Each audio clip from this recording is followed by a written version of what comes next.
Beriman kepada Nabi dan Rasul berarti meyakini dengan sepenuh hati bahwa Allah telah mengutus Nabi dan Rasul kepada manusia untuk mengarahkan manusia ke jalan yang benar. Iman kepada Nabi dan Rasul ini merupakan rukun iman yang keempat. Apa ya perbedaan dari Nabi dan Rasul? Seorang Nabi memiliki dua kesanggupan, yaitu menerima risalah dari Allah Subhanahu wa Ta'ala dan menyampaikan risalah tersebut kepada manusia. Seorang Nabi hanya menerima risalah dari Allah untuk kebaikan dirinya tanpa harus menyampaikannya kepada umatnya. Sedangkan Rasul berkewajiban untuk menyampaikan risalah dari Allah tersebut kepada umat manusia. Berikut ini adalah nama-nama Nabi dan Rasul utusan Allah Subhanahu wa Ta'ala.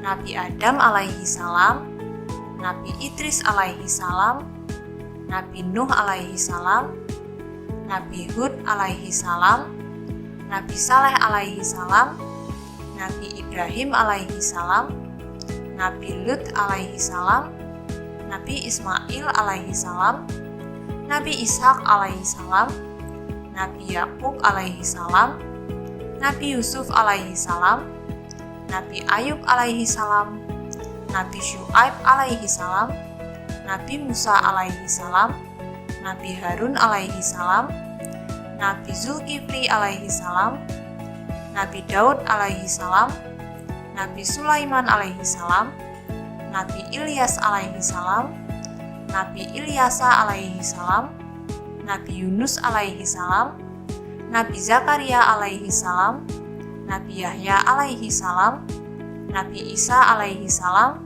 dan Nabi Muhammad sallallahu alaihi wasallam.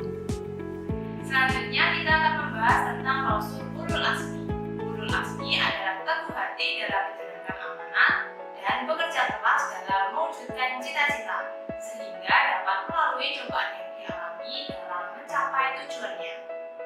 Terdapat 5 Rasul yang memiliki gelar Ulul Azmi, di antaranya yaitu Nabi Nuh alaihi salam, Nabi Ibrahim alaihi salam, Nabi Musa alaihi salam, Nabi Isa alaihi salam, dan Nabi Muhammad sallallahu alaihi wasallam. Sesuai dengan surah Al-An'am ayat 48, berikut ini adalah tugas Nabi dan Rasul. Yang pertama, menyampaikan risalah dan wahyu Allah Subhanahu wa Ta'ala. Yang kedua, memberikan kabar gembira dan memperingatkan manusia dari segala keburukan. Yang ketiga, memperbaiki jiwa dan menyucikannya. Yang keempat, meluruskan pemikiran dan keyakinan yang menyimpang. Dan yang kelima, mengajak umat manusia untuk beriman kepada Allah Subhanahu wa Ta'ala. Selanjutnya kita akan membahas tentang sifat-sifat yang dimiliki oleh para nabi. Sifat yang pertama yaitu sifat wajib. Sifat wajib para nabi adalah sifat yang wajib dimiliki pada diri nabi. Di antaranya yaitu siddiq yang artinya benar atau jujur, amanah yang artinya dapat dipercaya, tabligh yang artinya menyampaikan, dan fatonah yang artinya cerdas. Yang kedua yaitu sifat jaiz. Jaiz artinya boleh. Nabi dan Rasul adalah manusia dan memiliki sifat jaiz sebagaimana manusia biasa. Sifat jaiz para nabi diantaranya yaitu makan, minum, tidur, mengantuk, sedih, gembira, sakit, dan lain sebagainya. Selanjutnya yaitu sifat mustahil. Sifat mustahil adalah sifat yang tidak mungkin ada pada diri seorang nabi atau lawan dari sifat wajib.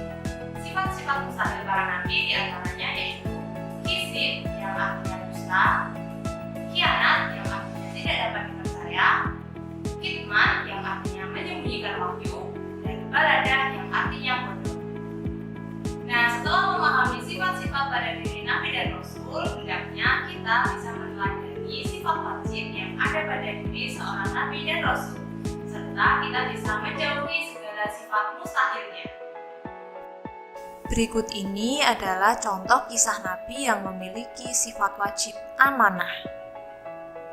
Rasulullah Shallallahu Alaihi Wasallam yang begitu amanah, tergambar dalam suatu peristiwa di mana beliau dipercayai sebagai orang yang mampu menjaga barang titipan atau harta berharga bagi siapapun yang menitipkan kepadanya, termasuk orang-orang kafir yang diketahui begitu membencinya. Orang-orang kafir di Mekah menentang Rasulullah, mengingkari beliau hingga sepakat untuk membunuh beliau. Namun ketika mereka memiliki harta yang berharga, mereka tak mendapatkan tempat yang mereka percaya untuk menitipkan harta mereka sebagaimana Rasulullah Shallallahu Alaihi Wasallam. Mereka mempercayai Rasulullah dalam menjaga harta berharga milik mereka dan tidak dikhianati oleh Rasulullah. Oleh karena itu, sebelum diangkat menjadi Rasul, penduduk Mekah memberi gelar kepada Nabi Muhammad SAW dengan sebutan Al-Amin. Al-Amin artinya dapat dipercaya. Nabi Muhammad SAW diberi gelar Al-Amin karena perilakunya yang bertanggung jawab terhadap tugas yang diembannya.